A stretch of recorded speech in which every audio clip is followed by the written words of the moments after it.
Please, Ada, those things are for people who have time to waste. I am too beautiful to suffer like you. I know how to get what I want without breaking a sweat. Look at you. You work so hard. Yet, I have more than you will ever have in your entire life. She bragged. Queen was the epitome of beauty and confidence. She was a young woman who had crafted her life around luxury and admiration. Her striking looks were her currency, and she used them to climb the social ladder. She effortlessly won the hearts and wallets of wealthy men. For Queen, money was the only thing that mattered. She prided herself on having the latest designer clothes, the most expensive gadgets, and an aura of superiority that set her apart from the so-called ordinary people around her. In her world, struggle was a foreign concept. Queen believed she was too beautiful to endure hardship, and she scoffed at the idea of settling for less. Her circle consisted of men who could afford a high-maintenance lifestyle, and she was unapologetic about her choices. Married men in particular seemed drawn to her. Some even left their wives and children to be with her. Some of the wives of these men confronted her, begging her to release their husbands. But Queen dismissed their pleas without a second thought. Her disdain for others extended beyond these wives. Queen looked down on women who didn't share her expensive taste or smart approach to life. She ridiculed them, calling them outdated and unsophisticated. Some of these women secretly wished to humiliate her, envying her apparent freedom and success. Others warned her about the dangers of her lifestyle. But these words fell on deaf ears. Queen's life was a whirlwind of parties, luxury and fleeting romances. She was determined to live life on her terms, and she was not ready to let anyone spoil her show. Timi had always loved Queen. From the time they were kids playing in the dusty streets of their neighborhood, to their teenage years when he nervously confessed his feelings. Timi's affection for her never changed. He admired her beauty, her confidence, and her ability to light up any room she walked into. But as they grew older, Queen changed. She could no longer associate with him. For her, Timi is now below her class. Her hunger for wealth and status consumed her, and the simple genuine love Timi offered wasn't enough. When Timi summoned the courage to ask Queen to be with him, her response crushed him. Timi, are you joking? Look at me and look at your life. Do I look like someone who can settle for a broke boy like you? She said, her perfectly manicured nails tapping on the latest iPhone in her hand. Timi's heart sank, but he tried to reason with her. Queen, I may not have so much now, but I'm working hard.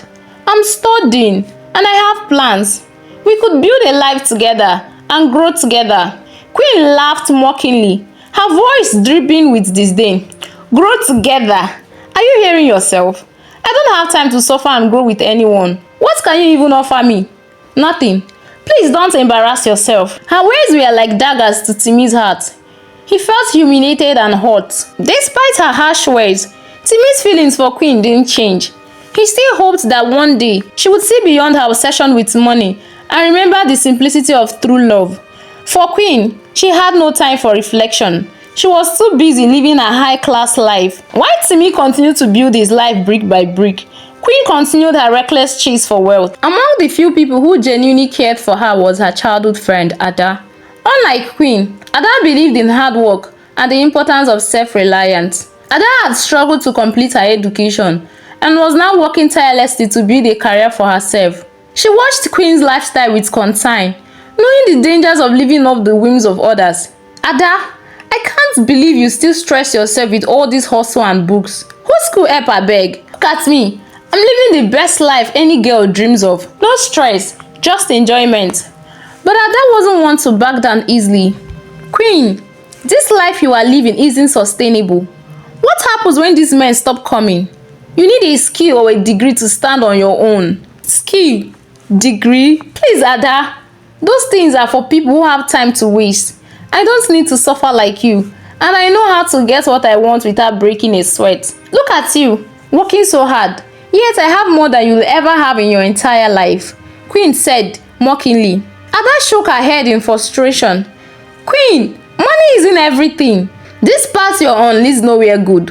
One day, you will regret it. But Queen's pride wouldn't allow her to consider Ada's words. To her, Ada was just an example of someone who couldn't figure out how to play the game. Queen continued her luxurious lifestyle with the confidence that she had everything in control. Queen's list of admirers included many wealthy men, but none were as devoted or as reckless as Toby. Toby Toby was a married man with 2 kids.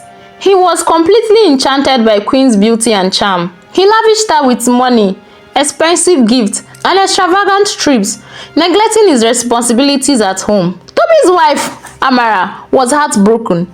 The man she had built a life with had abandoned her and their children, all for a woman who thrived on breaking homes. One day, Amara got tired and decided to confront Queen. She arrived at Queen's apartment. Her face ached with sorrow and desperation. She knocked on the door, clenching her paws tightly, hoping to appeal to Queen's sense of decency. When Queen opened the door, her expression shifted from mild curiosity to smug amusement as she recognized Amara. "Please," Amara began, "I'm begging you, leave my husband alone. We have 2 children who need their father. You have taken so much from us already." Queen smirked and crossed her arms. "And whose fault is that? If your husband wanted to stay, he would have stayed. Clearly, you're not enough for him." Tears dropped down Amara's face as she tried to reason with Queen. "We have been married for 15 years. Please have some compassion." Queen's laughter echoed in the hallway. "Compassion? For you? Look at yourself. You are old, tired and dull. Toby doesn't want a boy like you.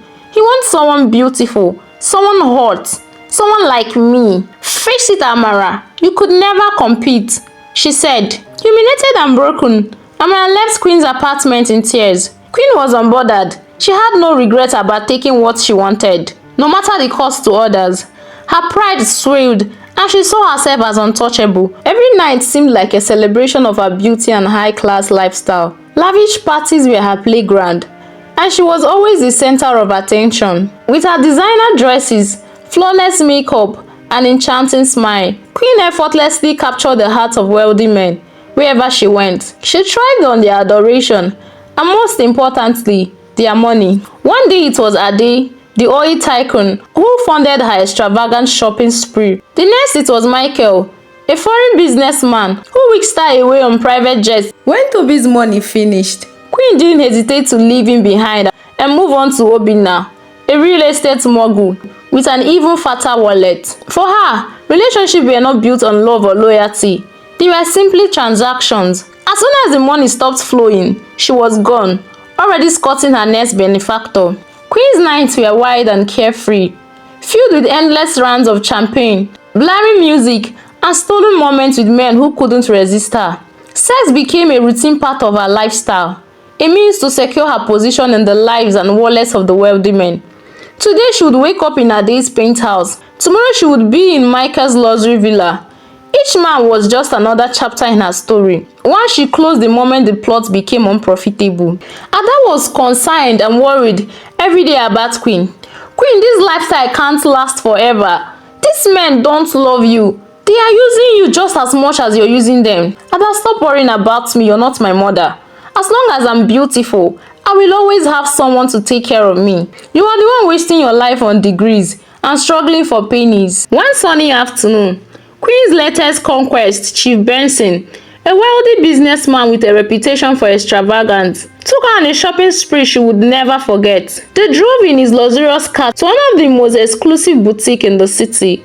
The boutique was stocked with designer items, handbags, shoes, jewelries, and clothes that cost more than some people's annual salaries. Queen's eyes sparkled as Chief Benson told her, "Pick whatever you want, my queen. Money is not a problem." Queen didn't hold back. She selected the finest designer handbags, gold-planted jewelries, and shoes that made her feel like a goddess. The boutique staff treated her like royalty. By the time they left, she had enough shopping bags to fill the trunk of his car. Chief Benson handed some bundles of money to her. "This is for being beautiful," he said to her. Queen couldn't stop smiling and feeling like she was truly living the dream. This is what she has always wanted, getting paid for her beauty. When she returned home that day, Queen called her 2 closest friends, Ada and Chika, to show off her gifts. Laying everything out on her plush bed, she gestured dramatically at the expensive items. "Can you see? This is what I mean when I say beauty pays. While you two are wasting your time hustling and reading books, I'm here enjoying my life. These are all designers. Tell me again, who's could help, abeg?" Ada sighed in anger and irritation. "Queen, this life isn't what you think it is. It might seem like it's paying off now, but there's always a price. You need to reconsider your choices." But Queen ignored her, turning to Chika instead. Chika, what do you think? Leave this pastor beg. Isn't this the life we all deserve? Chika simply forced a smile and nodded in agreement. Later that night, when Chika went to bed, her thoughts grew heavier. She lay on her bed and stared at the ceiling with jealousy and anger. She thought about how hard she and Ada were working, their endless hours of studying and struggling. Why Queen seemed to have it all without lifting a finger? Why am I even bothering? Chika whispered to herself. Queen is out there living like a queen, and here I am, drowning in books. What does she even have that I don't have? Chika couldn't help but to wish for the life Queen had, even if it meant compromising her values. Queen's charm and beauty were undeniable, and her social life kept her constantly moving from one party to the next. It was at one of these events she met Chief Balogun. Chief Balogun was a man whose wealth was as legendary as his influence. He arrived at the party in a convoy of luxurious cars, accompanied by an entourage that highlighted his status. Chief Balogun was magnetic, and Queen was immediately drawn to him. His confidence, his generosity, and his powerful aura made him unlike any of the men she had encountered before. Chief Balogun didn't hold back in wooing Queen, as she was too beautiful to be ignored by any man. Chief Balogun showered her with gifts. He bought her expensive jewelry, took her to the most exclusive destination, bought her the latest car, and made her feel like the queen she believed herself to be. So Queen, Chief Balogun wasn't just another wealthy man. He was her ultimate catch. She believed she had finally reached the pinnacle of her high-class lifestyle. For weeks, their relationship seemed perfect. Queen flaunted her new gifts to her friends. She gushed about how Chief Balogun was different from all the other men. He's not just rich, he's powerful, she bragged to Ada. I don't have to worry about anything ever again. You barely know this man, Queen. These people with so much money always have secrets. Be careful, Ada warned. Abeg, rest, Pastor Ada. Queen quickly waved off Ada's warning. She was blinded by the luxury and status Chief Bolongo offered her, and that nothing could harm her in the ocean of wealth and privilege she had built. One fateful evening, Chief Bolongo invited Queen to his private estate. It was a grand mansion surrounded by high walls and security. She arrived dressed in her finest, ready to enjoy another night of indulgence. Chief Bolongo treated her to a lavish dinner. He served her the finest wine and food. As the night progressed, Chief Balogun handed her a drink he claimed was a rare blend meant for special occasions. Special drink for a special woman like you, Chief Balogun said as he handed the drink to her. Queen took it without a second thought. She sipped as she leaned back against the plush pillows and slept off immediately. When Queen woke up, she wasn't in the grand bedroom she had expected. Instead, she found herself lying on a cold, hard surface. The light in the room was dim, with strange symbols drawn on the walls and floor. Panic gripped her as she realized she was unable to move. Her hands and feet were tied. Chief Balogun stood in the shadows. He was no longer the charming man she had adored. His face was cold, devoid of the warmth he had shown her before. Chief, what's happening? Queen stammered, with her eyes filled with tears. Chief Balogun stepped forward, his expression emotionless. You thought you had arrived, didn't you?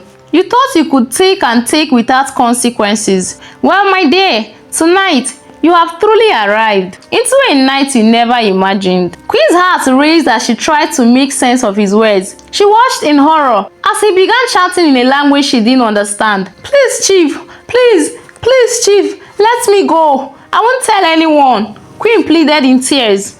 But Chief Balogun didn't stop. To him, Queen wasn't a person. She was a means to an end, a sacrifice to increase his wealth and power. The ritual continued as he prepared her for the ultimate betrayal. Queen's life of greed and vanity had led her straight into the hands of a projector, and now she would pay the ultimate price. That night, Chief Balogun ended Queen's life. He used her as part of a dark ritual that fed on human blood to fuel his wealth and influence. The almighty Queen had become just another victim of Chief Balogun. When the deal was done, Chief Balogun's men wrapped her body in a plain cloth and placed it in the trunk of a black SUV. In the dead of the night, they drove silently to her estate. There, under the cover of darkness, they dumped her lifeless body near the entrance gate. No note, no sign of what had happened, just a haunting sight of Queen's once vibrant figure, now cold and still. By morning, her neighbors found her lying outside her estate lifeless, with some part of her body missing. No one knew the truth about what happened to Queen. She had left the night that night without telling Ada, claiming she wasn't ready for a long, boring sermon. Queen's mother fainted when she was told about the mysterious death of her daughter. Queen was her only child, but her love for luxurious lifestyle had led her to her early grave. The story of Queen teaches us that the relentless pursuit of wealth and pleasure, without regard for value or caution, always leads to destruction, and that all that glitters is not gold. Our true worth does not lie in riches or luxury, but in integrity, wisdom, and the love of those who genuinely care for us. Thank you so much for watching this video. Tell me what you think of this story in the comment section, and don't forget to subscribe for more stories. Bye! See you in my next story.